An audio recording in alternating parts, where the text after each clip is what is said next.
오늘 성의 둘째 날 주시는 하나님의 말씀입니다. 요한계시록 2장 1절부터 5절까지입니다.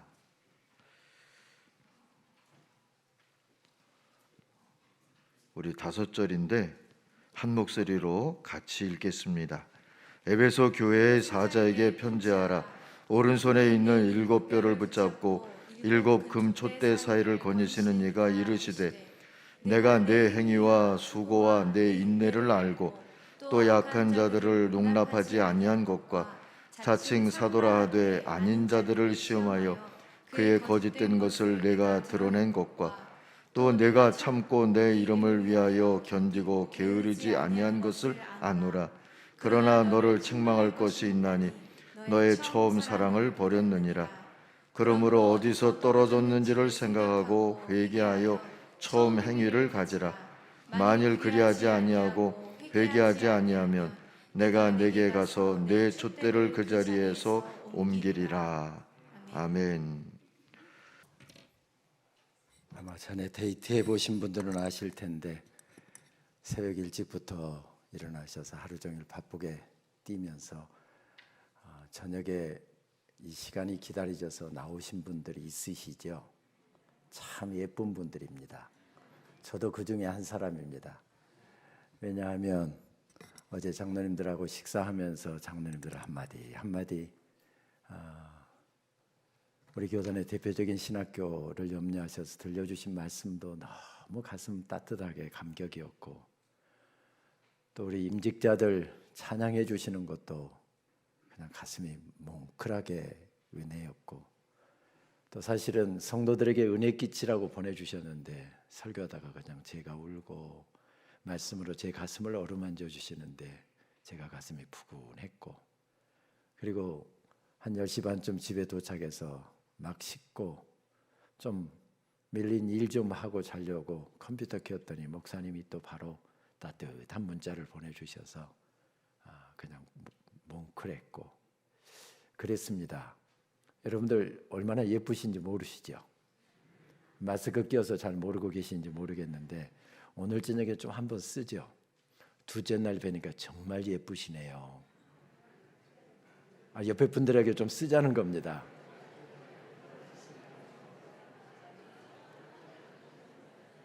가만히 보니까 권사님들 몇 분은 참 오랜만에 들어본 소리다 하는 느낌이신 것 같은데, 젊은 사람들은 이런 이야기를 들으면 이렇게 목을 약간 지켜 세우고 눈을 지그시 감고 그렇게 이야기한대요. 저도 알아요. 옆에 분에게 답해 주시죠. 저도 알아요.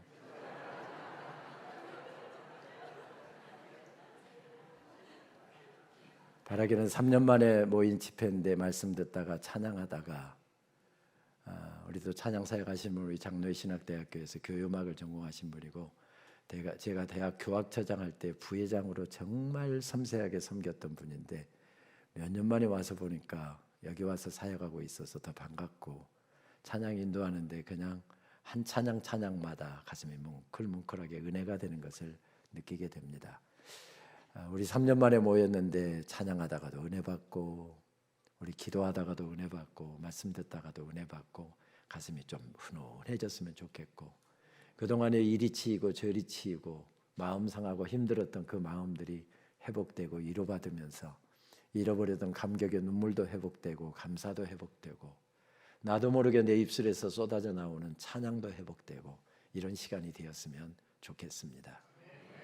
한 남자가 전쟁이 끝나면서 반혁명죄로 체포되어서 한밤중에 체포되어 호송하는 두 경찰관에 붙들려서 그렇게 끌려갔는데 그로부터 13년 9개월 동안 감옥에 갇혀 있었습니다.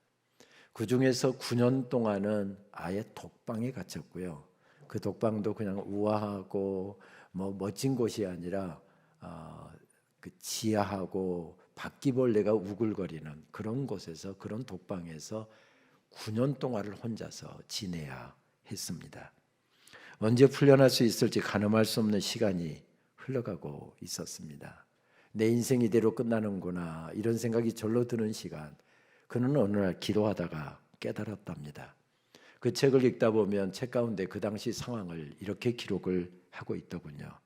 예수님, 저는 체포되어서 사이공에서 나트랑까지 450km 거리를 경찰관 두 사람의 호송을 받으며 밤중에 끌려가면서 긴 재수 생활을 시작했습니다.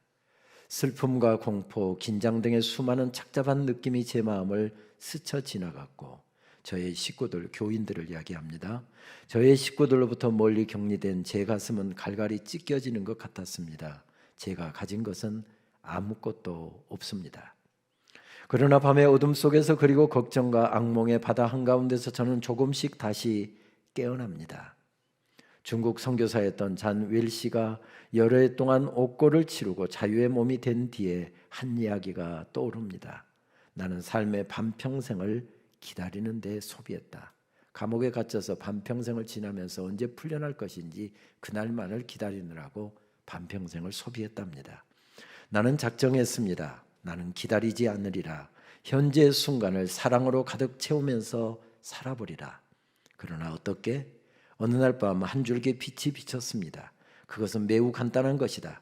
사도 바울이 감옥에 갇혔을 때 했던 것처럼 너도 그리하여라. 다른 공동체에 편지를 써보내라. 그 음성을 듣고서 그는 그렇게 결심을 했답니다. 나는 기다리지 않으리라. 현재의 순간을 사랑으로 가득 채우면서 살아보리라. 먼 미래를 기다리면서 현재의 순간을 무력하게 놓쳐버리기보다 지금 흘러가는 이 순간에 나의 생각, 나의 말, 나의 느낌, 나의 눈빛, 나의 행동 하나하나에 사랑을 담아보련다. 비록 독방에 갇혀 있었고 언제 풀려날지 모르는 인생이 그대로 끝나가는 어려움 가운데 서 있었지만 그 고통의 시간을 지나가면서 내 눈빛, 내 말 한마디, 내 행동 하나하나에 사랑을 담아보겠다. 그렇게 결심하고 벌떡 일어섰습니다.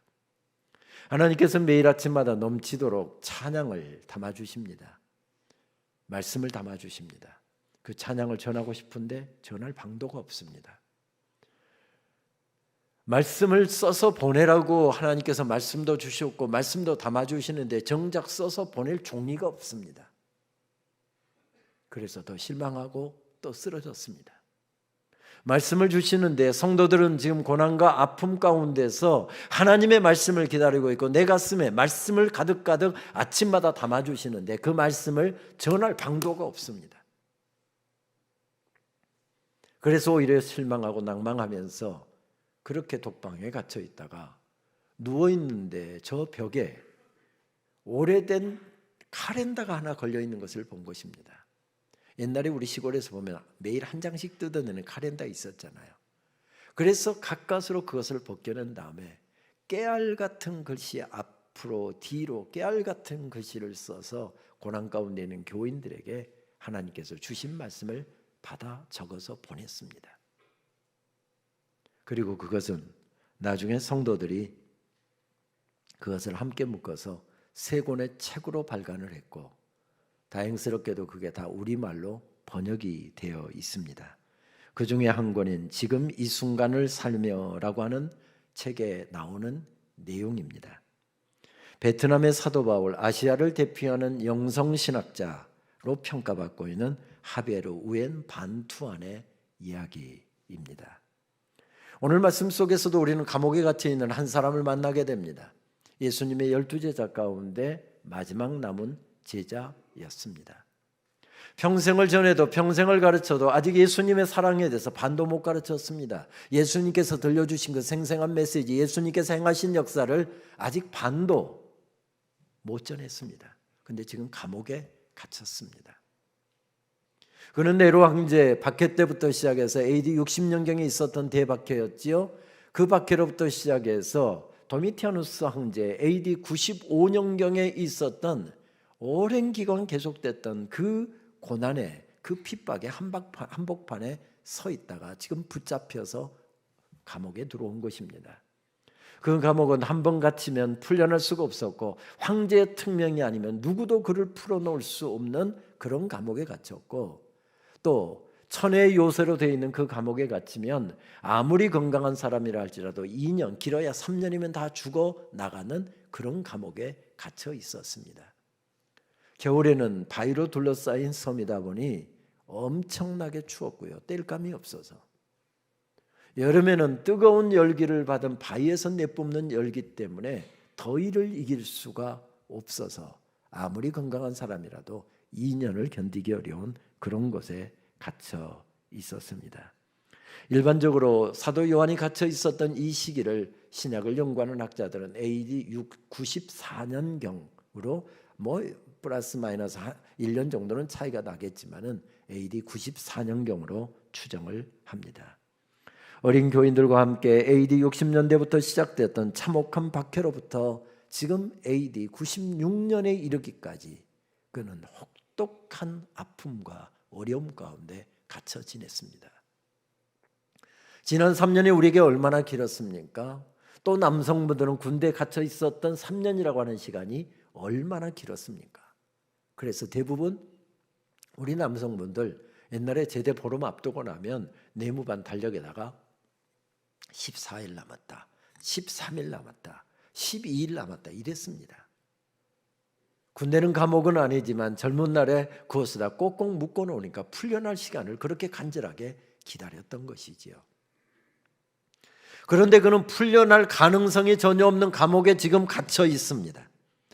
도미티아누스 황제의 박해, 그 권력자의 핍박과 회유를 견디면서 이날까지 달려올 수 있었습니다. 3세기 말에 문헌이 전해지고 있습니다. 빅토리아누스라고 하는 사람이 쓴 요한복음 주석이라고 하는 문헌이 지금까지 전해져 오고 있는데요. 그 문헌을 보게 되면 이 부분과 연결된 말씀이 오늘 읽은 본문과 연결될 말씀이 이렇게 기록되어 있습니다. 요한이 도미티안 황제의 정제로 반모섬 강산에서 복역하는 중 이 계시의 말씀을 들었다. 이렇게 전하고 있습니다. 그러니까 요한계시록의 말씀은 도미티아누스 황제 때 정제를 받아서 너 죄인이야. 정제를 받아서 감옥에 갇혀서 광산에서 복역하는 중에 이 계시의 말씀을 듣고 이것을 적어서 보냈다는 말씀입니다. 실제로 전승에 의하면은 반모섬에는 유명한 석재질 광산이 있었고요. 로마가 길바닥까지 다 돌로 포장을 하던 곳 아닙니까? 엄청난 건축물을 만들었던 곳이 바로 로마였기 때문에 수많은 석자재가 필요했을 것이고 어쩌면 죄수였던 이들은 아침 일찍 끌려가서 저녁 늦게까지 어쩌면 석광산에서 석재료들을 깨고 다듬고 한 다음에 그것을 포구까지 날렸을 것이고 배로 실어서 로마로 그것이 이동되어서 아마 건축 재료로 사용이 되었을 것입니다. 오늘 말씀 앞부분에 보게 되면 요한계시록 1장 10절 말씀에 보게 되면 이렇게 성경이 말씀합니다. 주의 영에 이끌려서 주의 날에 하나님께 예배하다가 이 계시의 말씀이 내게 임하였다. 이런 뜻으로 되어 있습니다. 그러니까 주의 날에 지금 이 말씀을 받았답니다. 그러면 주님의 날, 오늘 주일에 우리는 모두가 다 쉬잖아요. 그런데 AD 321년 이후로야 로마 전역의 주일이 공휴일로 공표가 되었기 때문에 AD 90년대 말이었다고 한다면 주일날도 끌려가서 일을 했을 것입니다. 우리 여기서 상상력을 좀 동원해 볼까요? 상상력을 동원해 보면 아침 일찍 끌려가서 주일에 예배도 드릴 수 없었고 중노동에 시달려야 했을 것입니다. 그러다가 지금 시간을 아끼기 위해서 어쩌면 식사가 배달되었을지 모릅니다. 우리 군대에서 많이 식사 배달됐잖아요, 훈련장에. 그러면 제수들이 잠깐 일손을 놓고 내려가서 지금 식사를 하는 시간이었을 것입니다. 그때 사도 요한은 가까이 지내는 간수에게 가서 그렇게 부탁했을지도 모르지요. 간수님, 제가 부탁이 하나 있습니다. 오늘은 제가 섬기는 신 하나님을 예배하는 날인데 우리 동료들이 여기서 식사하고 있을 때 저는 여기서 혼자 남아 좀 예배를 드릴 수 있도록 허락해 주십시오.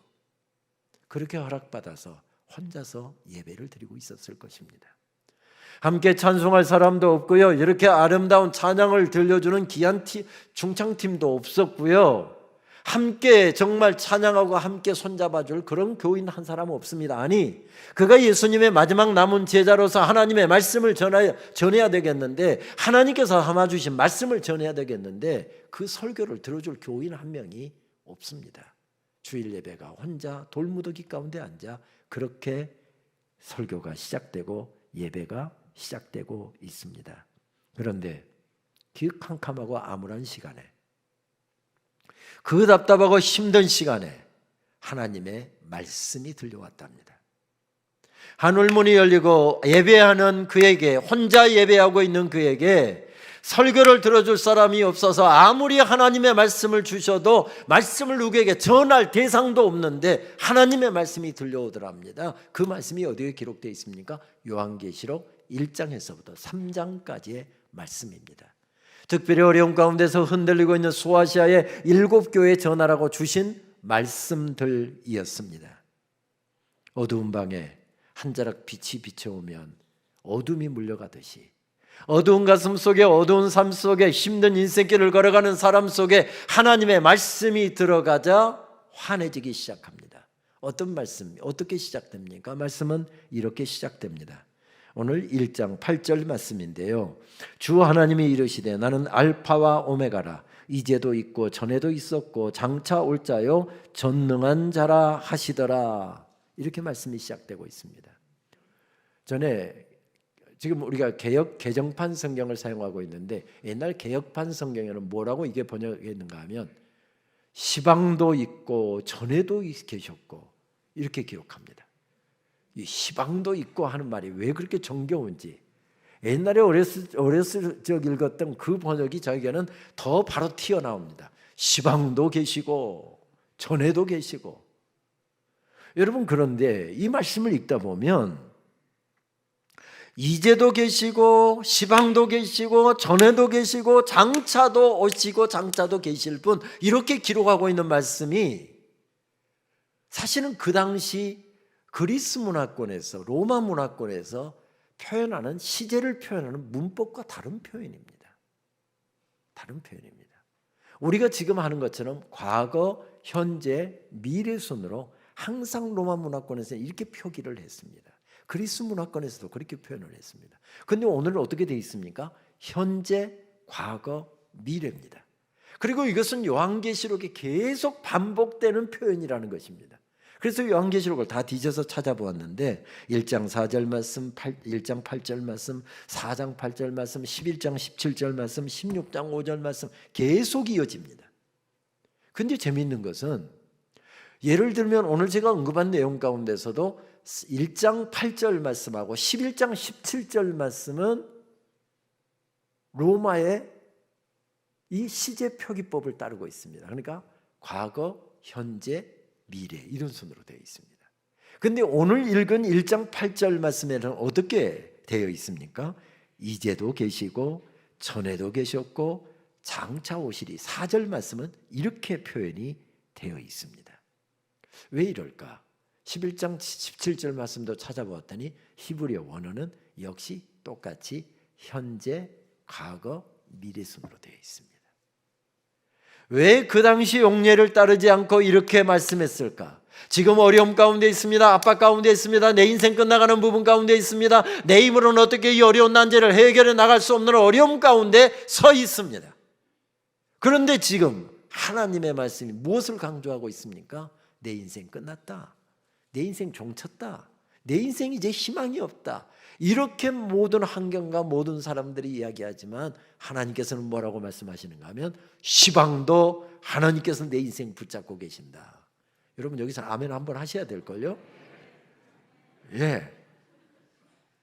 하나님께서 우리의 인생을 지금 붙잡고 계신다. 오늘 현재를 강조하십니다. 그러면서 어제 저녁 말씀 나눴던 것처럼 과거, 지금까지 살아온 날 동안에 어렸을 적부터 이날까지 받았던 은혜를 떠올리게 만드십니다. 전에도 내 인생 붙잡고 계셨다. 전에도 하나님께서 내 인생 붙잡고 계셨고 은혜를 베풀어 주셨고 여기까지 인도해 주셨기에 한치 어그러짐도 없이 여호와 일의 은혜로, 에베네셀의 은혜로 너를 인도해 주셔서 내가 지금 여기 서 있는데, 내가 지금 힘든 시간을 보내고 있다 할지라도 내가 내 인생 붙잡고 있다. 내 자녀들 내가 붙잡고 있다. 그 말씀, 현재를 강조하는 구조로 되어 있습니다. 무슨 뜻이죠? 주님은 지금도 살아 역사하신다는 사실입니다.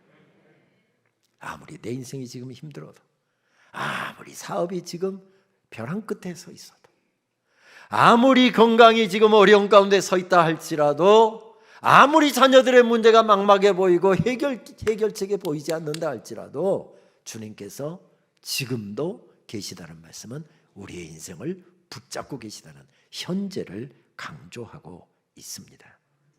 우리가 즐겨 부르는 찬송 멀리 멀리 갔더니라고 하는 찬양은 미국 찬송가의 곡조는 있지만 가사는 우리말 찬송에만 있는 가사입니다. 윌리엄 피셔라고 하는 사람이 작곡한 찬송 곡에다가 윌리엄 베어드 선교사죠. 부인 아네리 선교사님, 애니 베어드 선교사님이 우리 한국인들 정말 어려운 가운데 허덕이고 지나가고 있는 한국인들을 위해서 노랫말을 쓰고 미국에 자기들이 부르던 그 곡조에다가 해서 만들어진 찬송입니다.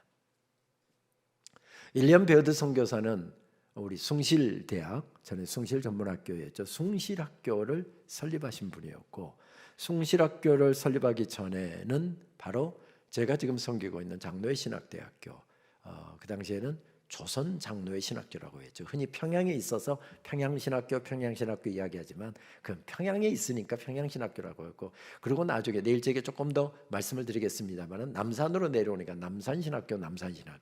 지금 강나루에 있으니까 강나루신학교 이야기하는데, 평양신학교는 정식 명칭이 아니고 조선 장로회 신학교 교수로 지낸 분이기도 합니다.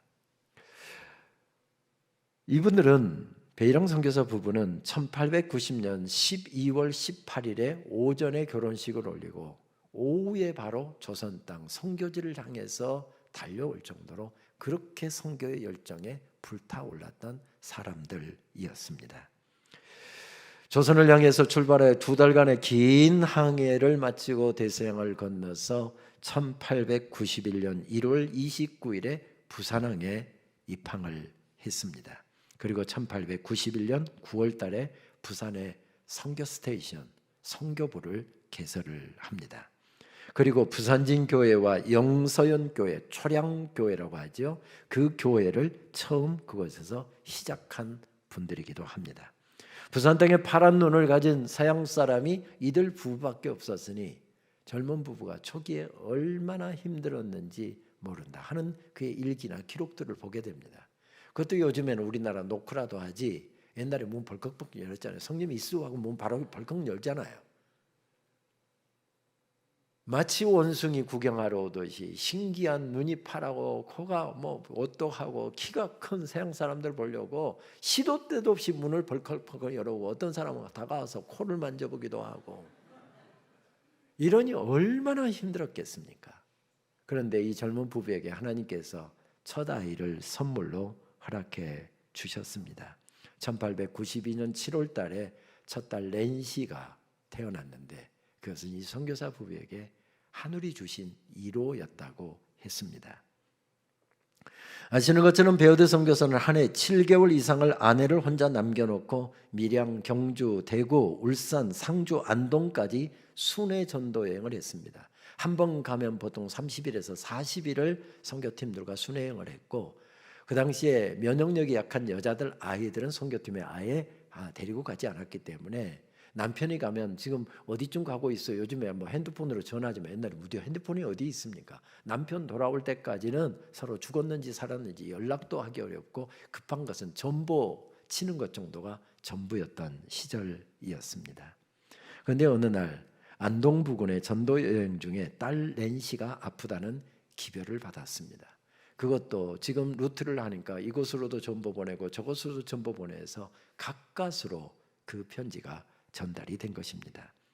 1894년 5월 7일자 언젠가 책을 쓰다가 이분의 영문으로 된 일기를 읽다가 저도 모르게 눈시울이 뜨거워졌습니다. 우리가 막 저녁 식사를 끝내고 한자 몇 사람을 보고 있을 때 연락원이 집에서 편지를 가지고 왔다.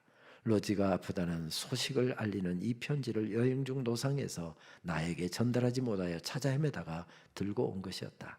편지에는 그날 아침에 로지가 발작이 있었고 즉시 집으로 돌아오라는 내용이었다. 내 심장이 멈추는 것 같았다. 나는 몇 가지를 지시하고 즉시 온 힘을 다해 집으로 향했다. 허공을 허우적거리며 걷는 것 같았고 수십 톤에 해당하는 무거운 짐을 끌고 가는 것 같았다. 끊임없이 눈물이 복받쳐 올라왔다. 주일 아침 로지는 하나님의 자녀이며 우리의 바람은 하나님의 뜻이 이루어지는 것이라고 기도하면서 우리는 로지를 하나님의 손길에 위탁했다. 정오쯤 하나님께서 로지를 데려가시는 것이 분명해 보였다. 깊은 물속을 헤쳐 지나가 본 사람 말고는 누가 그때의 슬픔과 아픔을 알 수 있을까? 하나님께서는 로지를 데려갈 권리가 있으며 나는 로지를 데리고 있을 자격이 전혀 없다고 하루 종일 고백하려고 나는 애썼다. 계속해서 짧은 기간 동안만이라도 로지를 나에게 맡겨주신 것에 대해서 하나님께 감사하려고 했다. 그러나 내 마음은 무거웠다. 5월 13일 주일 저녁, 로지가 평소에 잠자는 시간인 밤 8시경에 하나님께서는 로지를 하나님 품으로 데려가셨다. 로지는 편안히 잠들었다. 아버지, 저는 불평하지 않습니다. 나는 처음부터 나의 아이가 주님의 것임을 알았습니다. 하지만 오랫동안 저에게 맡겨주셨기 때문에 저는 그를 저의 것으로 생각했습니다. 주님께서는 우리의 가장 아름답고 귀한 것을 데려가셨습니다. 저는 이 땅에서 울고 있지만 그는 가장 사랑스러운 목소리로 천국에서 노래할 것입니다. 그리고 남편은 딸의 장례를 마친 다음에 한 이틀 정도 머물다가 지금 선교팀들이 중요한 선교 여행을 하고 있어서 그곳에 혼자 주저앉아 있을 수가 없어갖고 여보 나만 남은 선교 여행 마치고 올게 하고 떠났습니다. 남편은 이제 12일 후에나 보름 후에나 돌아올 먼 길로 떠났습니다. 사랑하는 딸 로지, 지난 2년 동안 그 아이 때문에 행복했고 그 아이 때문에 웃었고 낯선 애국 땅에서 그 아이 때문에 위로가 되었던 그 아이는 한 번 가면 돌아올 수 없는 멀고 먼 천국으로 떠났습니다. 내 아픔을 유일하게 알고 손잡아주고 위로해줄 내 사랑하는 부모와 형제들은 저 대서양 건너 멀리 미국 땅에 있습니다. 혼자 남아서 울고 울다가 자기와 같은 아픔을 겪고 있는 조선 사람들이 생각나서 그래서 펜을 들어서 찬송 가사를 쓰기 시작한 게 멀리 갔더니 라고 하는 찬송입니다. 우리 같이 한번 찬송 같이 하고 말씀 나눌까요? 멀리 갔더니 처량하고 고나며 슬프고 또 애로와 정처 없이 다니니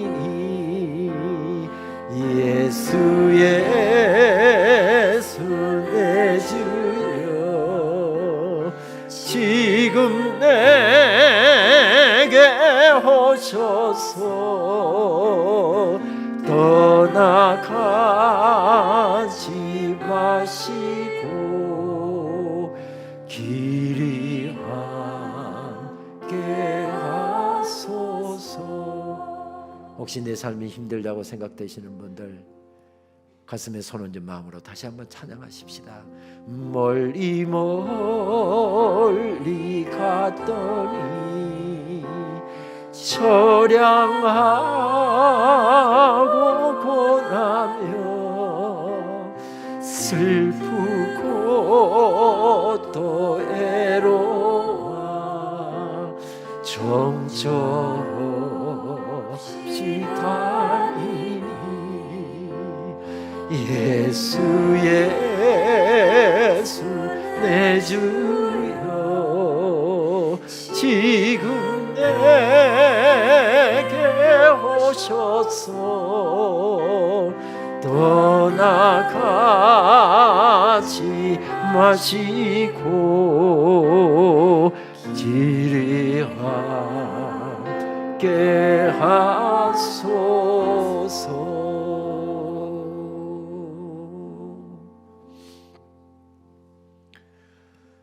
저는 결혼해서 한참 만에 큰 아이를 받았는데 그때 고등부 교육전도사를 하고 있었고 그때는 대부분 성탄절이면 올라이트를 했잖아요. 그래서 24일 날 아침 일찍 교회로 가서 하루 종일 올라이트 할 프로그램 준비하고 학생들 맞을 선물 싸고 아내와 함께 저녁 내내 이렇게 준비하고 저녁 내내 함께 온라이트 시간을 보냈습니다.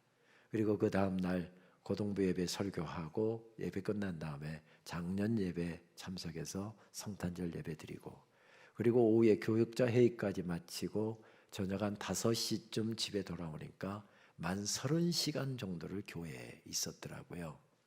그런데 문제는 이제 저녁에 와서 잠을 한숨도 못 자고 이틀을 보냈으니까, 그러니까 저는 와서 저녁 먹고 이게 막 잠이 이제 졸음이 오기 시작하는데 아내가 배가 살살 아파온다는 겁니다.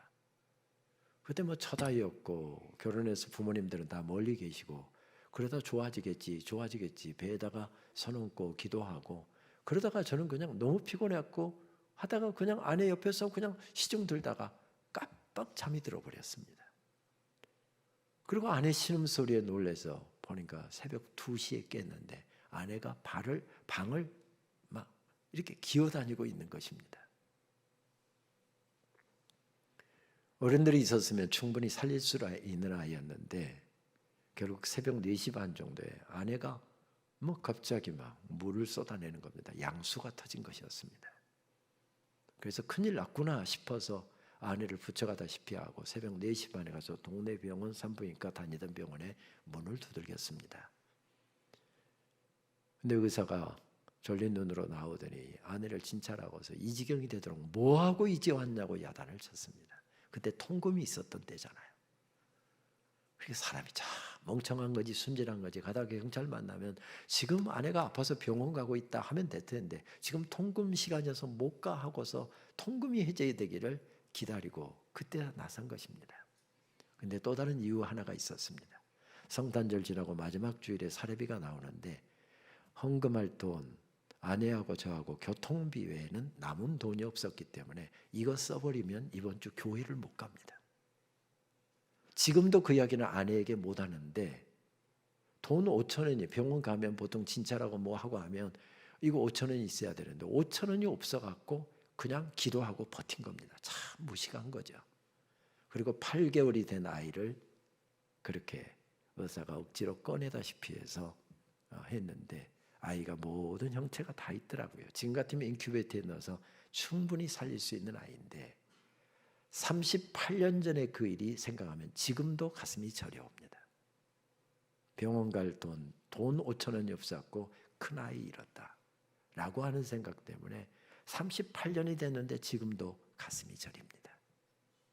혼자 앉아서 2년 동안 저는 안아보지도 못한 아이 떠나보내고도 지금도 가슴이 저린데 2년 동안 유일한 위로였고 기쁨이었고 피부치였던 그 아이가 세상을 떠났을 때 얼마나 힘이 들었을까요? 그런데 이런 찬양을 쓴 것은 슬픔에 함몰되기위해서 쓴 게 아니라 고국을 떠나서 멀리 갔더니 외롭고 처량하다라고 하는 그런 이야기를 하려고 이 찬양을 만든 것이 아니라 이 어려운 때에 오늘도 내 인생 붙잡고 계시는 주님 손에 붙들리기를 원했다는 것이지요. 예수 내 주여 지금 내게 오셔서, 예수 내 주여 지금 내게 오셔서 떠나가지 마시고 길이 함께 하소서. 주님 손에만 붙잡히면 오늘 아무리 힘들어도, 오늘 아무리 슬퍼도, 오늘 아무리 애로워도 이기게 될 줄 믿습니다. 주님 길이 나와 함께 해 주시옵소서. 나 좀 붙잡아 주시옵소서. 그런 고백으로 이런 찬양을 올려드린 것이겠지요. 그렇습니다. 지금도 계시고 전에도 계셨던 주님, 가난하고 배고프고 서럽던 어릴 적에 그 세월을 인도하시고 지키신 하나님, 앞길이 캄캄해서 보이지 않던 그 청년의 뜰을 인도하신 하나님, 허덕이며 밤잠 줄여가면서 달려야 했던 그 중년의 시간을 인도하신 하나님, 내 노년의 시간을 인도하시는 하나님, 그 하나님께서 오늘도 우리의 인생을 붙잡고 계시답니다. 붙잡고 계시답니다. 어려움과 고난을 이길 수 있었던 것은 주님 손에 붙잡혔기 때문이었습니다. 사도였기 때문이 아니었습니다. 목사이기 때문이 아닙니다. 장로이기 때문에 이길 수 있는 것이 아니라 그 어려움의 고난의 시간 이길 수 있었던 것은 주님 손에 붙잡혔기 때문이었습니다. 그래서 처음과 나중이요 알파와 오메가라고 말씀하시면서 시방도 계시고 이렇게 선언하는 것입니다. 누구에게 선언하는 것일까요? 끝나가는 인생 바라보면서 좌절하기 쉬운 어려운 상황을 바라보면서 나 자신에게 그렇게 외치는 것이죠. 시방도 계시고 지금도 계시는 하나님께서 내 인생 붙잡고 계신다. 이 땅에서 함께 계신다. 내 심장에 더운 피 마지막 식어가고 숨 마지막 내쉴던 그 순간에 주님께서 내 인생 붙잡고 계신다. 바로 그 고백이었던 것이죠. 아무리 어려워도 주님 손을 잡으면 너희들은 일어설 수 있다. 그래서 사도 요한은 그 받았던 말씀을 이제 받아 다시 외치고 있습니다. 그렇습니다. 그를 세웠던 것은 그의 경험도 아니었고 연륜도 아니었습니다. 하나님의 말씀이었습니다. 하나님의 말씀이 그 혹독한 삶의 여건 속에서도 일어서게 했고 당당하게 했고 결코 절망하지 않게 했고 무너지지 않게 만들었던 힘이었습니다. 하나님의 말씀은 나의 반석이라는 뜻이 그런 뜻이죠. 반석에 세워진 집처럼 반석 위에 말씀 위에 세워진 인생은 결코 흔들리지 않는답니다. 그래서 어제 저녁 우리가 불렀던 찬양처럼 주 나의 반석이시니 견고한 반석, 그 나의 견고한 반석 되시는 그리스도 위에 내가 서리라. 내가 서리라. 그 고백입니다. 앞서 말씀드린 선교사 부부는 오전에 결혼식을 마치고 그날 오후에 선교지로 달려올 만큼 복음에 대한 열정과 조선을 사랑하는 마음, 죽어가는 조선의 영혼들을 사랑하는 마음으로 충만했던 사람이었습니다. 그는 그렇게 해서 부산에서 처음 선교를 하다가 선교사들의 구획을 나누었죠. 그래서 북장로교 선교사들이 주로 평양 이쪽 북쪽의 선교지로 구획이 나눠지게 되면서 평양으로 옮겼습니다. 그러기 전에 그분은 부산에서부터 대구까지, 그래서 대구 제1교회를 세운 분이 바로 이 윌리엄 베어드 선교사죠. 그리고 평양으로 와서 말씀드렸던 것처럼 조선 장로회 신학교에서 교수 생활을 하면서 여기는 주의 종들을 키우는 곳이라고 한다면 우리 민족 지도자들을 키우는 학교를 세워야 되겠다 해서 숭실학교를 세웠고 그곳에 초대 교장을 지내지요. 그리고 주말에는 그 지역 인근을 다니면서 사람들에게 복음을 전했고 복음을 받아들인 사람들이 있으면 그들을 함께 모아서 교회를 세웠고 수많은 교회를 세웠습니다. 그러다 보니 초기 한국교회 설교의 역사를 정리하는 책을 쓰다 보니까 선교사들의 고국에 보낸 편지들, 선교사들이 보낸 선교 보고서를 쭉 조사를 해보니까 적어도 1910년 전후에 이때에 가장 많은 선교 보고를 보낸 사람이 바로 윌리엄 베어드 선교사더라고요. 그 정도로 많은 사역을 감당했다는 그런 이야기겠지요. 그런데 쭉 선교의 그 선교 편지들을 읽어 내려가다 보니까 놀랍게도 1917년도에는 선교 보고가 거의 없는 것입니다. 있더라도 아주 짧고 그 다음에 간단하고 어떤 선교의 보고라기보다는 그냥 일상을 보고하는 정도. 그러니까 선교 보고가 이렇게 많다가 이렇게 줄어들어 버린 것입니다. 왜 그럴까? 이런 호기심이 일어나서 조사에 들어가 보았습니다. 그랬더니 1914년에 부인 애니 베어드 선교사가 암에 걸렸습니다. 조선에서는 치료를 할 수가 없어서 혼자서 미국으로 치료차 돌아갑니다. 남편은 너무 많은 사역을 벌려놨기 때문에 미국에 함께 갈 수가 없어서 남편은 조선 땅에 남고 혼자서 미국 땅에 갑니다. 어떻게 하든지 암 투병에서 이기려고 열심히 치료를 받고 운동도 하고 했지만은 2년 지났을 때 암세포가 전신에 퍼져서 이제는 치료 방법도 없고 죽을 날만 기다린 상황이 되었습니다. 그런 연약한 몸을 이끌고서 40일 넘게 항해를 해야 되는 배에 몸을 싣고 조선으로 돌아옵니다. 이유는 한 가지, 내 몸뚱아리도 조선을 위해서 주겠다. 조선 땅에 묻히기 위해서 그는 다시 배를 타고 한국으로 돌아옵니다. 그리고 1916년 6월 9일에 52세 나이로 세상을 떠나서 평양 땅에 묻힙니다. 기록에 의하면 아내가 세상을 떠났을 때 윌리엄 베어드 선교사는 아예 그냥 집에 칩거를 해버렸답니다. 아예 문 걸어 잠고 집에 방 안에 들어 누워버렸습니다.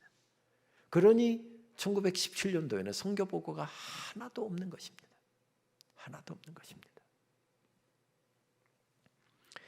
그 힘든 시간을 그는 어떻게 이겨낼 수 있었을까요? 여러분 사진을 한번 보도록 하겠습니다. 화면을 좀 띄워주시겠습니까? 사진을 보면 그 부부에게 첫 아이가 세상을 떠난 1894년, 그때가 가장 힘든 시간이었을 것입니다. 우리 찬송 가사가 나와 있는 부분을 좀 띄워주십시오. 그런데 그 힘든 시간에 찬송 가사를 썼는데 여러분 자세히 빨간 줄 쳐진 것을 보게 되면 1895년에 멀리 갔더니라고 하는 찬양을 만들었고, 똑같은 해에 나는 갈 길 모르니라고 하는 찬송을 똑같이 만들었습니다. 1894년에 딸 낸시가 세상을 떠났으니까 딸이 세상을 떠난 다음에 힘들고 어려운 시간에 이 찬송을 만들어서 부르고 또 불렀다는 것입니다. 이 찬송만이 아닙니다. 한국말에 정말 영통한 사람이어서 한글 사전도 만들었고요. 애니 베어드 선교사가 또 뭐 동화책도 쓰고요. 굉장한 작품들을 남겼는데 그 찬송 중에 대부분의 찬송이 가장 어려웠던 시간, 딸을 세상을 떠나보내고 그때 만들어졌습니다.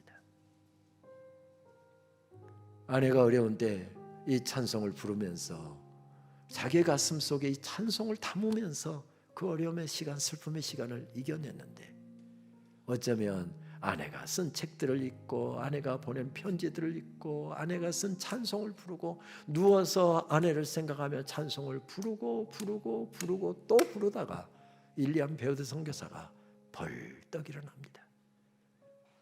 그리고 1917년 슬픔을 딛고 일어나서 그가 세상을 떠나는 1931년까지 힘차게 복음을 전하고 주님 말씀 전하고 교회 세우고 교회 섬기고, 그러다가 아내가 있고 사랑하는 두 아이가 있는 바로 천국으로 그도 함께 떠납니다.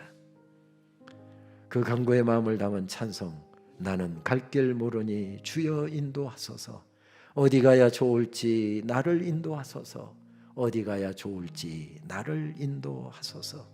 그 어려움의 시간 주님께 붙들기를 간절하게 소원했다는 말이지요. 아이같이 어리니 나를 도와주소서, 힘도 없고 약하니 나를 도와주소서, 힘도 없고 약하니 나를 도와주소서. 아이같이 어리니 나를 도와주소서, 힘도 없고 약하니 나를 도와주소서, 힘도 없고 약하니 나를 도와주소서. 마음심이 슬프니 마음심이 슬프니 나를 위로하소서, 의지 없이 다니니 나를 위로하소서, 의지 없이 다니니 나를 위로하소서.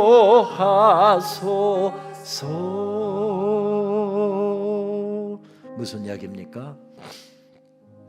주님 손에 붙들리기를 원했다는 말씀입니다.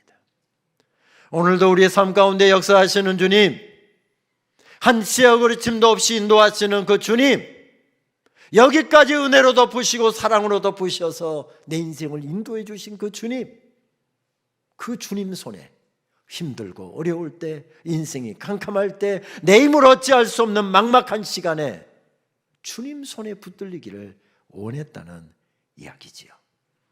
그렇습니다. 사도 요한도 지금 어려운 시간을 보내고 있습니다. 그런데 주의 영에 붙들리고 나니, 하나님의 말씀에 붙들리고 나니 주님의 손에 붙들리려고 몸부림쳤더니 그 어려움의 시간에 벌떡 일어납니다. 하나님의 종이 벌떡 일어나게 되니 교회가 끝난 것은 시간 문제였는데 교회들이 일어서고 있습니다. 리더들이 일어서고 있으니 성도들이 일어서고 있습니다. 그런데 이 광경을 전하는 성경의 말씀이 예사롭지가 않습니다. 주어진 말씀이 기다랗게 1장, 2장, 3장으로 펼쳐집니다. 소아시아에 다 지금 고난 가운데서 허덕이고 성도들은 흩어졌고 함께 모일 수도 없고 우리가 코로나 상황에서 함께 예배 드릴 수 없었던 것처럼 모든 초대교회는 지금 박해를 피해서 숨을 죽이고 흩어져 있습니다. 그들에게 써보낸 긴 말씀이 나옵니다. 그리고 4장으로 가게 되면 여러분 보십시오. 주의 영에 이끌려서 돌무더기 가운데 아무도 내 설교도 들어줄 사람도 없고 손잡고 찬양할 사람도 없는데 그곳에서 혼자 예배하는데 하늘 문이 열려서 하늘이 지금 밤모섬으로 내려오고 있습니다.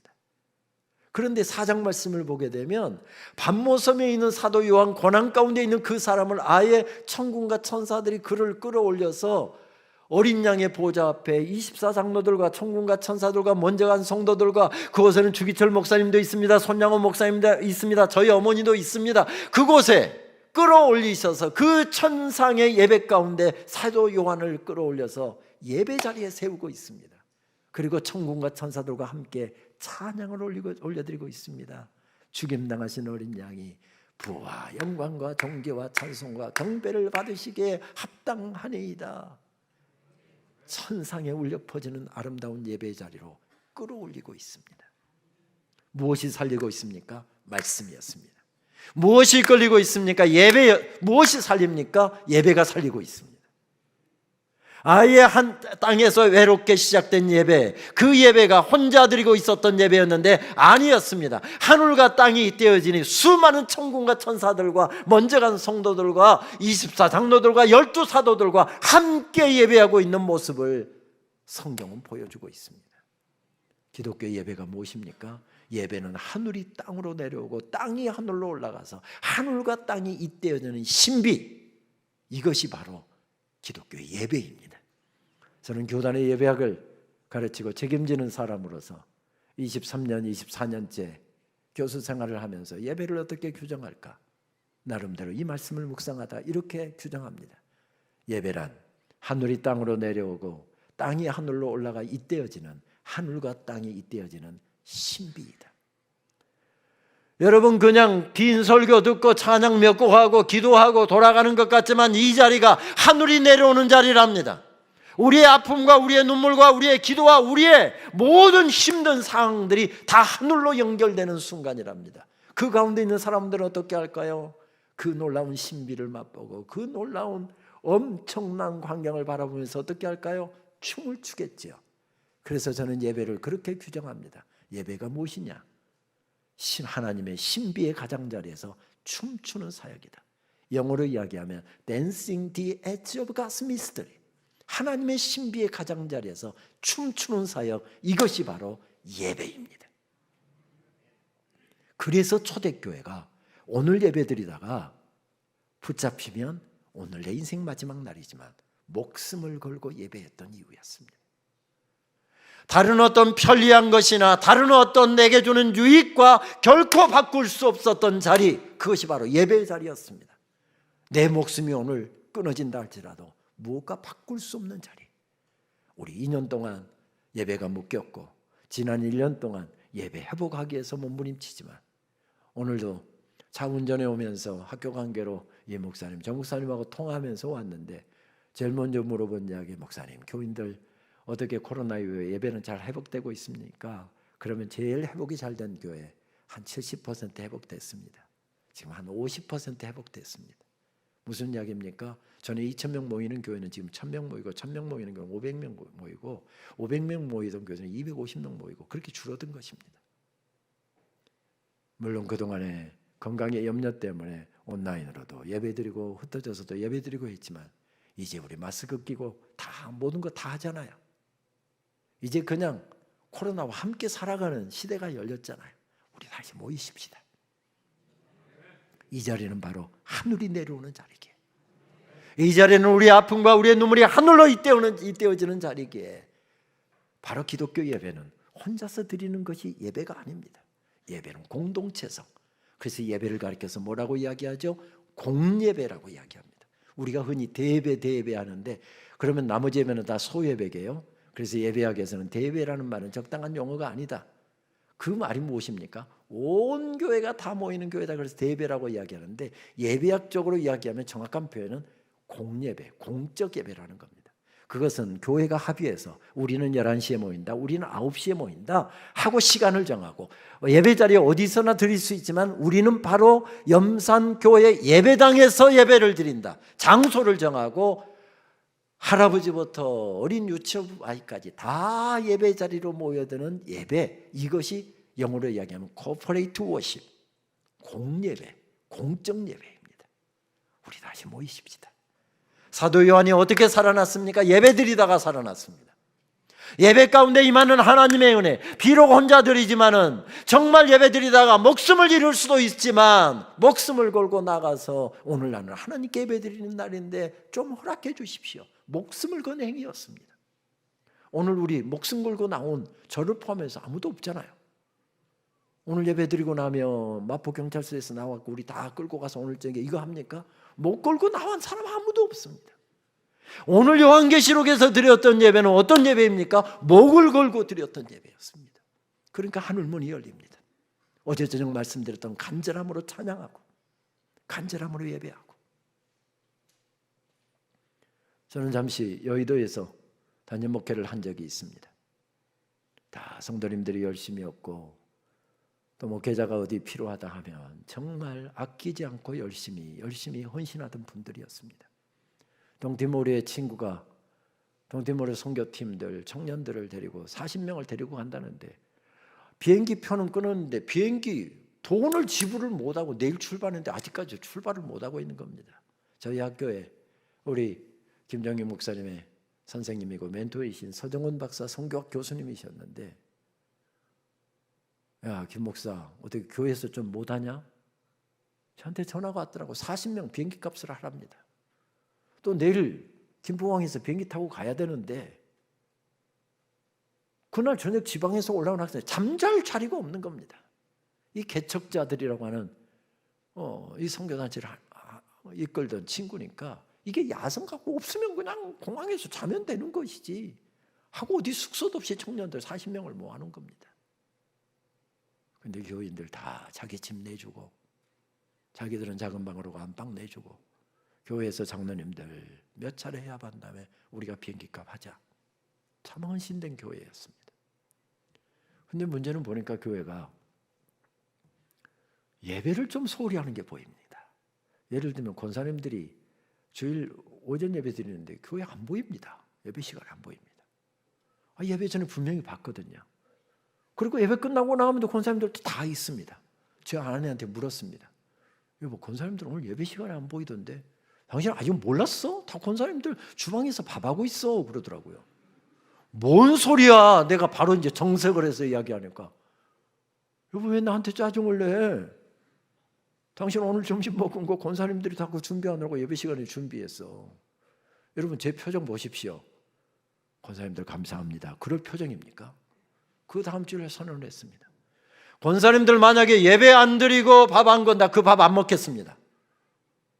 우리 교인들이 얼마나 당당한지요. 목사님 안 드시려면 드시지 마세요. 저만 배고프지. 우리 교인들 착해갖고 절대 그런 분들은 아니었습니다. 목사님이 밥을 안 먹는다니까 깜짝 놀래갖고 목사님 우리도 예배 드리고 싶어요. 그런데 그럼 사모님이 할 겁니까? 이렇게 나오는 거예요. 그래서 예배 안 드리고 밥을 해야 된다고 하면 그 밥 우리 먹지 맙시다. 목사님 우리도 옆에 다 이 장로님들이 스피커 여기다 설치해 주자고 주방에서 다 반찬 썰고 김치 썰고 뭐 찌개 끓이고 하면서 다 지금 설교 듣고 있다는 겁니다. 그렇게 드리는 거 온전한 예배 아닙니다.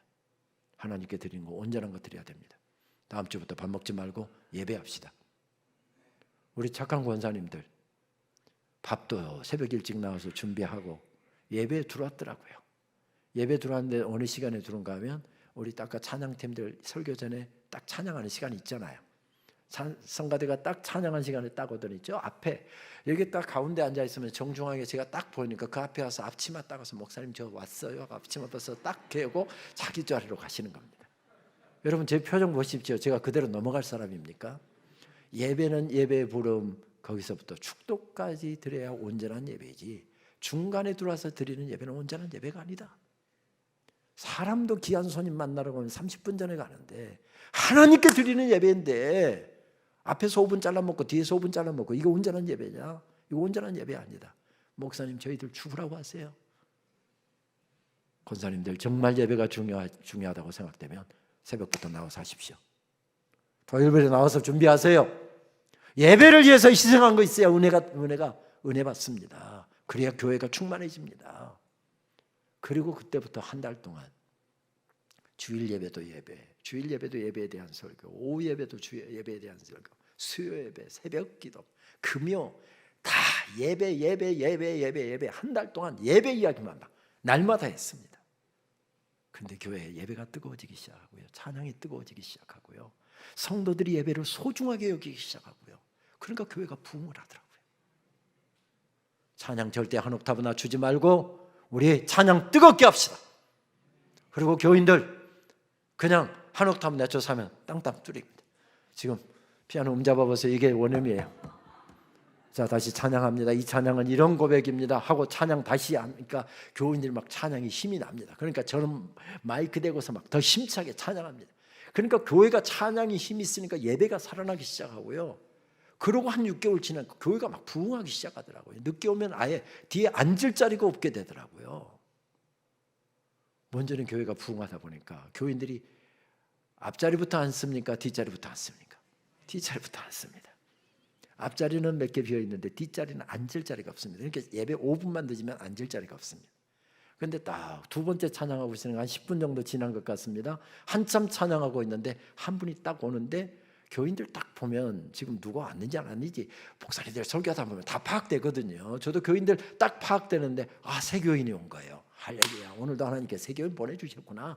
어떻게 하든지 뭐 심차게 설교해서 저분 우리 교회 교인 만들어야 되겠다 하니까 막 벌써 힘이 나는 겁니다.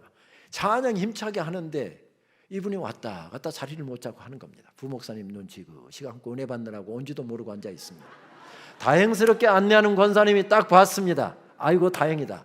근데 권사님 총알같이 일어나야 되는데 일어날 생각을 안 하는 겁니다. 모르기는 몰라도 권사님 속을 들여다보니까 이 자리는 목사님 지난 30년 동안 내가 앉아서 드린 자리예요. 예배 드린 자리예요.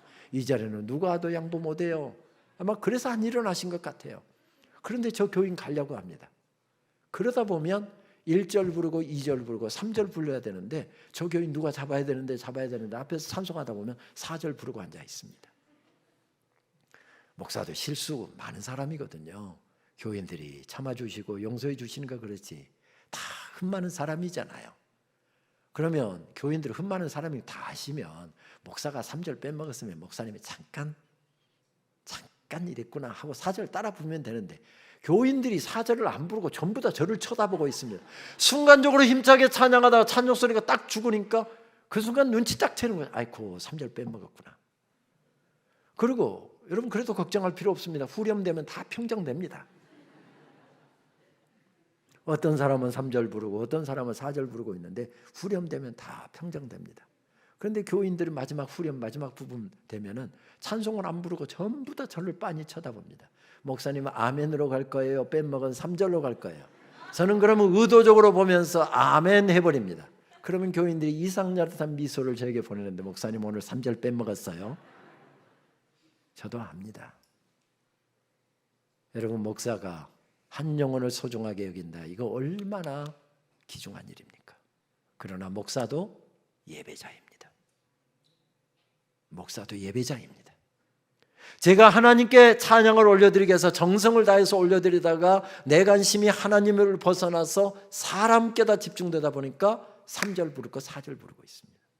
사람이 나가든 말든 내가 하나님께 지금 예배하고 있다고 생각한다고 한다면 정성스럽게 그 찬양을 올려드리려고 내가 할 것입니다. 그렇다고 목사님들 교인들 나가는 데서 한 사람도 안 잡으면 부목사님도 절대 안 됩니다. 진짜 나쁜 사람입니다. 무슨 이야기죠? 예배에 우리 간절함과 정성이 담겨야 된다는 이야기죠.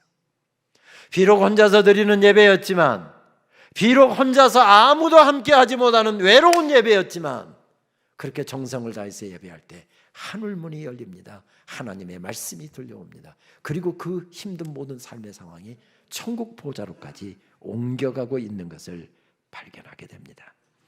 그 설교자가 영광을 맛보았고 하나님의 신비를 맛본 다음에 뭐라고 이야기하죠? 생생하게 성도들에게 이렇게 전합니다. 1장 13절 말씀부터인데요. 발에 끌리는 옷을 입고 가슴에 금띠를 띠고 그의 머리와 털의 희기가 양털 같으며 그의 눈은 불꽃 같고 그의 발은 풀무불에 단련한 빛나는 주석 같고 그의 음성은 맑은 물소리와 같으며 그의 오른손에 7 별이 있고 그의 입의 좌우에 날성검이 나오고 그 얼굴은 해가 힘있게 비치는 것 같더라. 누구를 전하고 있습니까?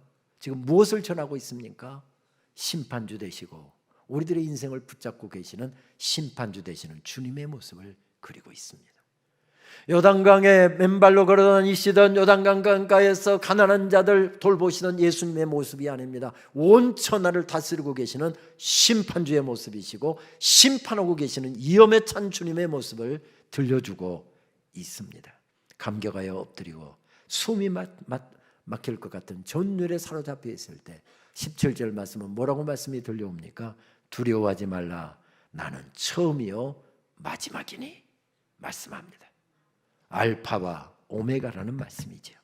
그렇습니다. 오늘도 주님께서는 교회 사이를 거니시는 분이십니다. 7 금초대 사이를 거니시는 분. 7 금초대는 교회니라.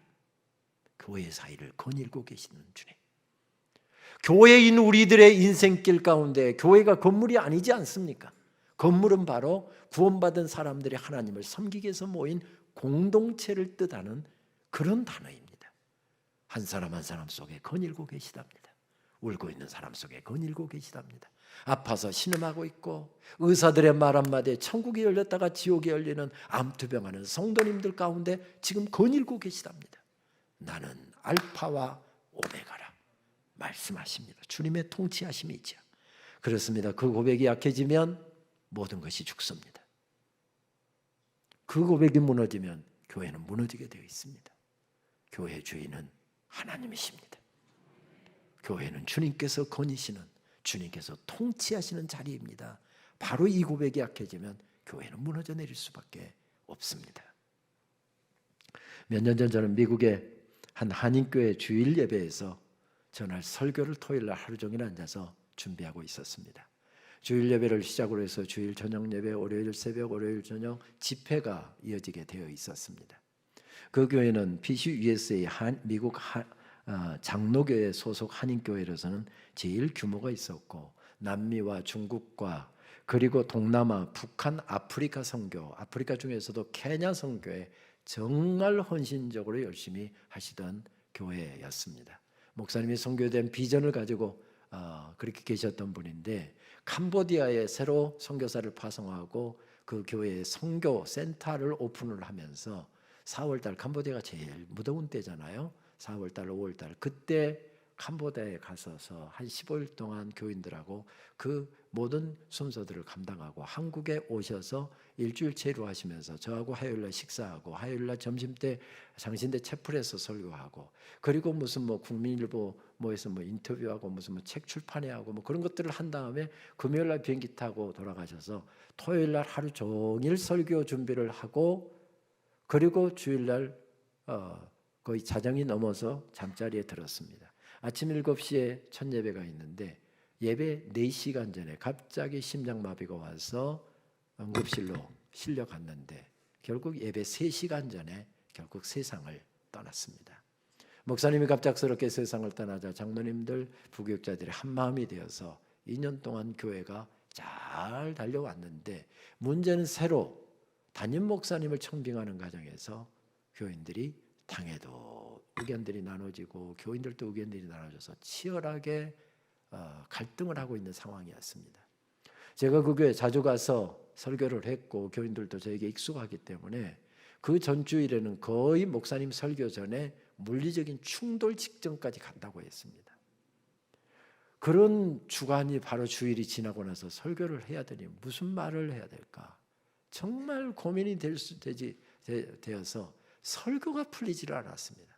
하루 종일 앉아서 끙끙거리고 있다가 목사가 성경을 보고서 딱 영감이 열려져서, 저는 영빨이 좀 떨어진 목사여서 그런지 시를 읽다가 설교가 쫙 풀리는 것을 경험한 것입니다. 그것도 아이들이 읽는 동시였습니다. 할머니, 큰방 벽에 걸린 시계가 잔다? 그냥 놔둬라. 좀 쉬고로. 지는 언제 쉬어보겠노? 할머니는 시간 어떻게 알려고 그러노? 하늘에 걸린 시계 보면 되지. 모내기 하소, 콩 심으소, 장 담그소, 김장하소, 팥죽 끓이소. 하늘에 걸린 시계가 알려주는 대로 살다 보니 참 바쁘게 살았는기라. 박혜경 시인의 하늘에 걸린 시계라고 하는 동시를 읽는데 딱 풀렸습니다. 하늘에 걸린 시계 보면 되지. 교회가 어렵습니까? 하늘에 걸린 시계 보면 되지. 가정이 어렵습니까? 인생길이 어렵습니까? 사업이 어렵습니까? 사는 것이 힘듭니까? 하늘에 걸린 시계 보십시오. 하늘에 걸린 시계 보십시오. 메시지가 바로 정리가 되었습니다. 그렇습니다. 1세기 그 어둡고 캄캄하던 시간 교회에 들려주시는 하늘의 메시지도 바로 그것이었습니다.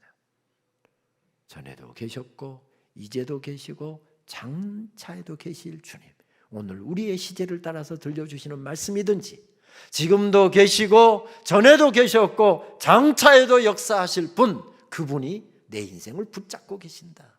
하나님께서 은혜로 여기까지 인도해 주셨다. 그 확신, 그 고백이 심해지지 않으면 오늘의 삶의 환경과 상관없이 내가 승리할 것이다. 내가 승리할 것이다. 바로 그 말씀입니다. 혹독한 유배지에 갇혀 무너져 내린 교회 소식을 들으며 차가운 바닥에 무릎 꿇고 앉아 기도하고 있는 노사도에게 하나님께서는 말씀을 주십니다.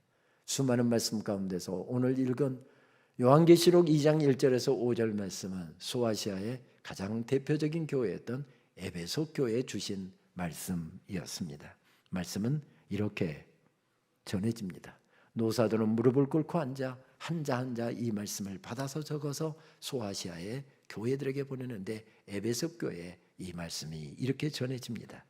내가 내 행위와 수고와 내 인내를 알고 또 악한 자들을 용납하지 아니한 것과 자칭 사도라되 아닌 자들을 시험하여 그의 거짓된 것을 내가 드러낸 것과 또 내가 참고 내 이름을 위하여 견디고 게으르지 아니한 것을 아노라.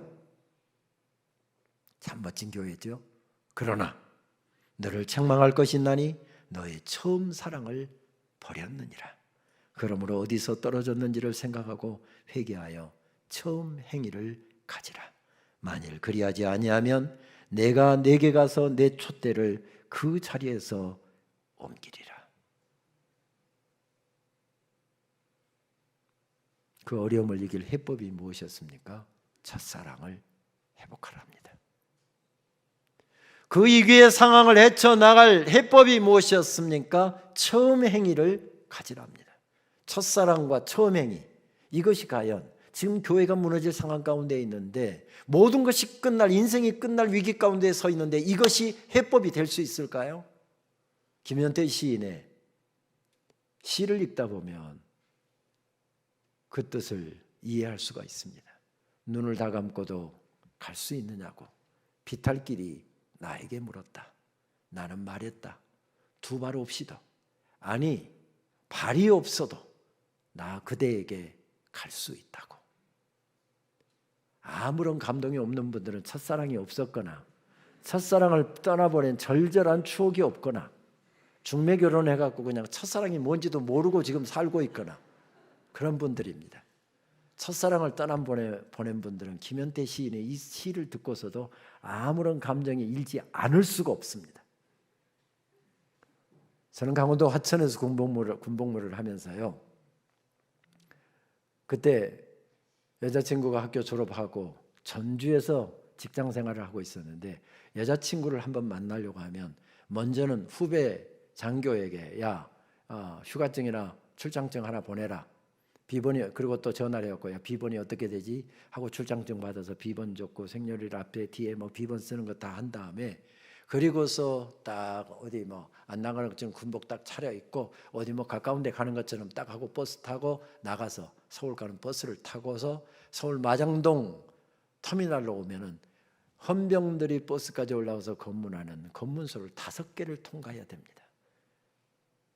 헌병도 딱 휴가증이나 외출증 딱 보고서 압니다. 지금 서울로 도망가는 거 알고 있기는 아는데 뭐 비번도 정확하게 적혀 있었고 뭐 정보가 정확하니까 잘 다녀오십시오 하고 격리하고 보내줍니다. 그런 검문소를 5개를 통과한 다음에 마장동에 딱 3시간, 4시간 만에 딱 도착을 하면요. 바로 시내버스 타고 강남터미널로 달립니다. 그리고 거기서 3시간에서 3시간 반 걸리는 전주행 고속버스를 타고 집 나선 지 거의 10시간. 그리고 만난 시간이 길 때는 1시간, 짧을 때는 30분이었습니다. 그리고 끝나고 나서는 또 터벅터벅 또 10시간 가까이 되는 거리를 돌아왔습니다. 멀었을까요? 힘들었을까요? 저하고 좀 그래도 뭔가 통하는 분들이 있어서 참 감사합니다. 하나도 힘 안 들었습니다. 그렇게 10시간 걸려서 1시간 만나고 끝났는데 또 1시간 만날 수 있다고 한다면 또 10시간 걸려서 내려가고요. 또 10시간 걸려서 올 수 있었습니다. 그래서 그때 투자한 게 하도 많아서 지금 데리고 살고 있습니다. 이게 성경이 말씀하시는 첫사랑의 정열입니다. 처음 주님 만났을 때 그 정열, 주님 사랑 깨닫고 주님을 위해서라고 한다면 내 목숨이라도 기꺼이 드리겠습니다. 그 결단하고 감격했던 그 정열, 처음 장로 임직받고 처음 집사 임직받고 처음 권사 임직받고 처음 목사 안수받고 그랬을 때 그 가졌던 주님 앞에 눈물로 결단했던 그 정열, 그 정열이 어려움 가운데 교회를 살리고 가정을 살리고 자녀들을 살리고 죽어가는 영혼들을 살릴 해법이랍니다. 첫사랑을 회복해라. 예배 가운데 너의 첫사랑을 회복하고 다시 3년 동안 묶였던 사역을 불러세울 때 각처에서 첫사랑을 가지고 땀 흘리고 첫사랑을 가지고 성도들 먹일 밥 준비하고 첫사랑을 가지고 찬양 준비하고 첫사랑을 가지고 예배 준비하고 그것이 이 어려운 때 교회를 살리는 비법이랍니다. 그대들 첫사랑의 정열로 다시 일어서라. 성경의 말씀입니다. 저는 아내에게 자식에게 내가 갑자기 세상 떠나거든 시신은 무조건 기증한다. 그리고 빼낼 수 있는 거 다 빼내서 필요한 사람들에게 다 주고 시신은 기증한다. 그리고 제가 가물가물해서 마지막 숨이 끊어질 정도 때가 되면 314장 찬송 불러다오. 그리고 찬송 끝난 다음에는 내가 제일 좋아하는 성경 구절 로마서 8장 28절 읽어다오. 그렇습니다. 살아있는 동안에도 인생의 마지막 순간에도 저는 314장 찬송 내 구주 예수를 더욱 사랑 그 찬송 주님께 올리며 주님 만나러 가고 싶습니다.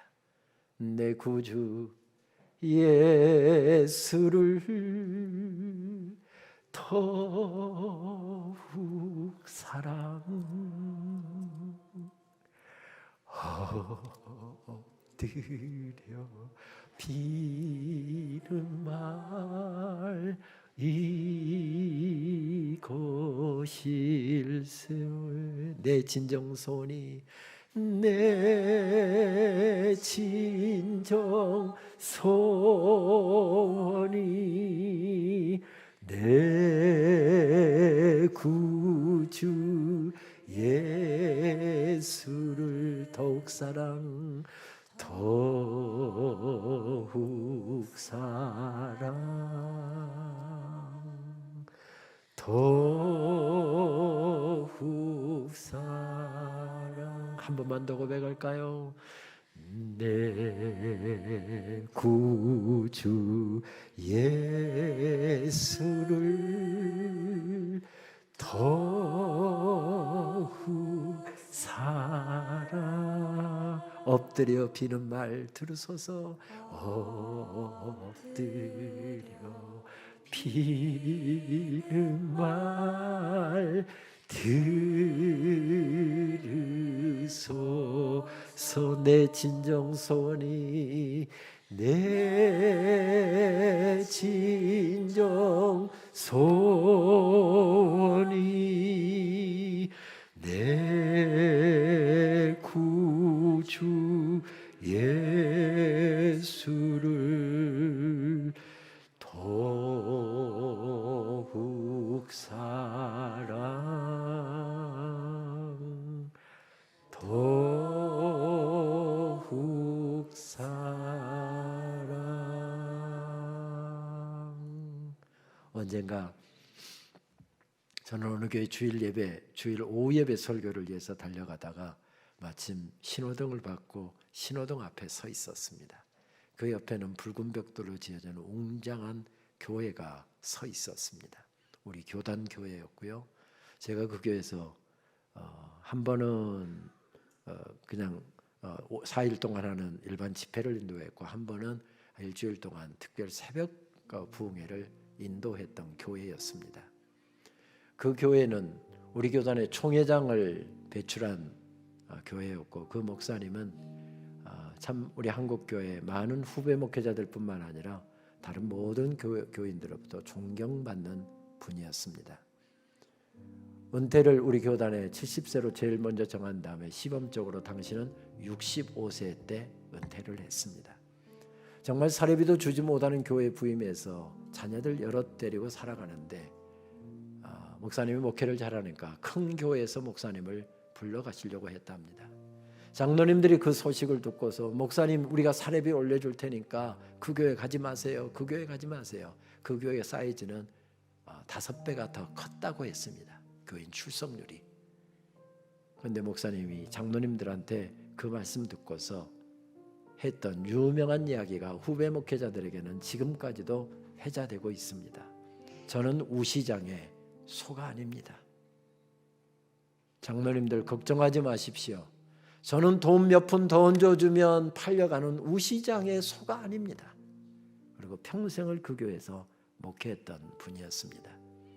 후임이 와서 20여 년 목회하고 잘 목회를 은퇴를 하셨고요. 그리고 또 다른 후임이 와서 목회하는 가운데 교회가 불화가 생겨서 교회가 나눠지게 되었습니다. 교회가 갈라져 나가기도 했습니다. 그 교회 교인들과 몇 분이 제가 인도하던 CBMC에 참석을 하고 있어서 늘 매주마다 교회 상황을 그분들을 통해서 확인하고 있었습니다. 그래서 그 교회 회복을 위해서 기도하고 있었지요. 그런데 신호등을 받고 딱 서 있는데, 그 교회가 있는데 주일날 오후 1시경, 지금 교회가 왁자지껄, 물론 코로나 전입니다. 왁자지껄 떠들고 막 교회가 지금 막 북적될 시간인데 교회에 정막이 흐르고 있었습니다. 교인들 다 떠났고요. 좋은 교인들 그 교회에서 더 이상 싸우기 싫어갖고 그냥 모든 것 다 포기하고 나와서 그 교회 출신이었던 목사님이 중재를 해갖고 따로 교회를 시작을 하기도 했습니다. 그때 저는 첫 번째 집회하면서 2008년도 12월 달이었는데, 그때 주제 찬송을, 이번에는 은혜라고 하는 찬송을 주제곡으로 정했지만, 그때 많이 불렀던 찬송 주님 다시 오실 때까지라고 하는 찬송을 주제곡으로 불렀는데, 정말 교인들이 주제 찬송 부를 때에는 막 목이 터져라고 찬양하는 것을 보았습니다. 그러다가 막 어떤 막 권사님들은 막 가슴을 찢으면서 주님 다시 오실 때까지 눈물로 찬송하는 모습을 보았었는데, 그때로부터 거의 12, 13년이 지난 상황에서 교회는 정막이 흐르고 있었습니다. 그 교회 모습을 보면서 그때 생각이 나서, 주님, 이 교회가 다시 일어서게 해주십시오. 옛 노래 부르면서 첫사랑의 정열을 회복하게 하여 주옵소서. 그때 전행해 가지고 교회가 다시 일어서게 해 주옵소서. 주님 다시 오실 때까지 나는 이 길을 가리라. 좁은 문 좁은 길 나의 십자가 지고 나의 가는 이 길 끝에서 나는 주님을 보리라. 영광의 내 주님 나를 맞아 주시리. 우리 오랜 시간 앉아 계셨는데 가능하신 분들, 앉아 계시는 게 편하신 분들은 앉아서 찬양하고, 가능하신 분들은 일어서서 우리 찬송 올려드리고 우리 기도의 자리로 나가도록 하겠습니다.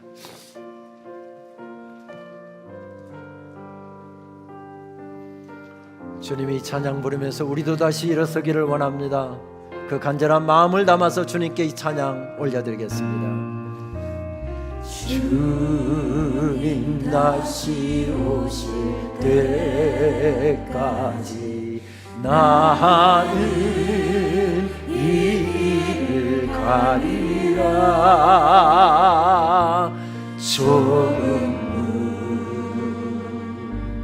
좁은 길 나의 십자가 지고 나의 가는 이 길 끝에서 나는 주님을 보리라. 영광의 내 주님 나를 맞아주시리. 내 주님 나를 맞아주시리. 우리 두 손을 높이 드시고 찬양하실까요? 주님 다시 오실 때까지 나는 일어나 달려가리라. 주의 영광 온 땅 높을래. 나는 일어나 노래하리. 내 사모하는 주님 온 세상 구주시라. 내 사모하는 주님 영광의 구주시라. 주님 다시 오실 때까지, 주님 다시 오실 때까지 나는 일어나 달려가리라. 주의 영광 온 땅 높을 때 나는 일어나 노래하리. 내 사모하는 주님 온 세상 구주시라. 내 사모하는 주님 영광의 왕이시라. 영광의 왕이시라. 주님, 그렇습니다. 긴 시간 묶여 있었지만 우리가 첫사랑의 정열로 다시 일어서게 하여 주옵소서. 주님, 뜨겁게 사랑하는 마음으로 한결같이 날까지 달려온 우리 염상교회가 이 어려운 때에 다시 말씀 붙잡고 첫사랑의 정열로 일어서게 하여 주옵소서. 주님 다시 오시는 그날까지 이 믿음의 경주를 달리기를 멈추지 않게 하여 주시고, 주저앉지 않게 해주시고, 좌절하지도 않게 하시고, 실망하지도 않게 하시고, 감옥에 갇혀 시험 인생을 살아가면서도 결코 실망하지 않았던 이유는 말씀이었지 않습니까?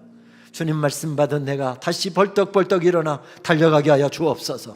뜨거운 정열로 예배하는 예배자 되게 하여 주옵소서. 간절함으로 주님 섬기는 그런 사역자 되게 하여 주옵소서. 그런 일꾼 되게 하여 주시옵소서. 우리 이 시간 나 자신을 위하여, 교회를 위하여, 우리 사역자들을 위하여, 장로님들을 위하여, 우리 담임 목사님을 위하여 우리 함께 합심해서 통성으로 기도하도록 하겠습니다. 아버지 하나님 감사합니다. 귀한 주의 백성들 늦은 시간까지 불러 모으시고 하나님께서 주신 말씀 가슴에 품고 이 시간 합심해서 기도합니다. 하나님 한 영혼들 주님 말씀으로 덮으시고 전에도 계셨고 이제도 계시고 장차 계실 주님 이 시에도 붙잡고 계시는 줄 믿사오니 주님 말씀으로 붙들어 주시옵소서. 찬양으로 붙잡아 주시옵소서. 찬양할 때 기도할 때 첫사랑의 정열로 다시 불타오르게 하시고 그 첫사랑의 정열로 일어서게 하여 주옵소서.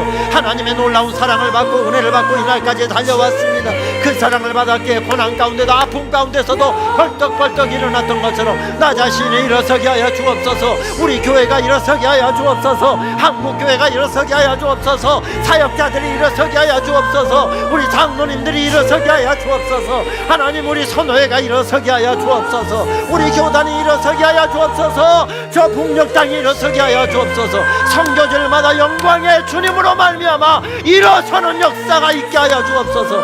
이 시간에 질병으로 고통당하고 어려운 사업의 문제 때문에, 가정의 문제 때문에, 자녀의 문제 때문에 씨름하고 있는 성도들이 있거든. 이 시간에 말씀이 들어가고 심령 속에 닿을 때 소성케 되는 역사, 벌떡벌떡 일어나는 역사 있게 하여 주옵소서. 성령님이 시간 한 영혼 속에 운행하시고 어루만져 주시고 터치하실 때 하나님 만모섬에서 사도 요한이 벌떡 일어났던 것처럼 우리 모두 이번 성회 가운데 일어서는 역사 있게 하여 주옵소서. 일어서는 역사 있게 하여 주옵소서.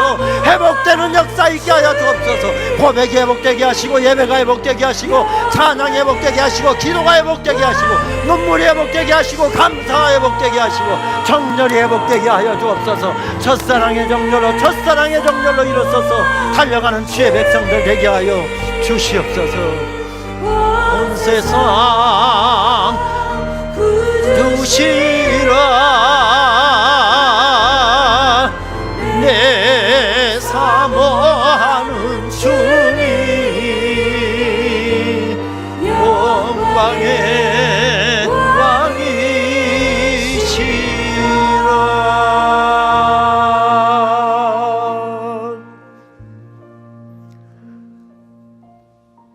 내 사랑하는 딸아, 내 사랑하는 아들아, 한국교회가 어렵다. 영혼들이 쓰러지고 있다. 젊은이들이 교회에 등 돌리고 떠나가고 있다.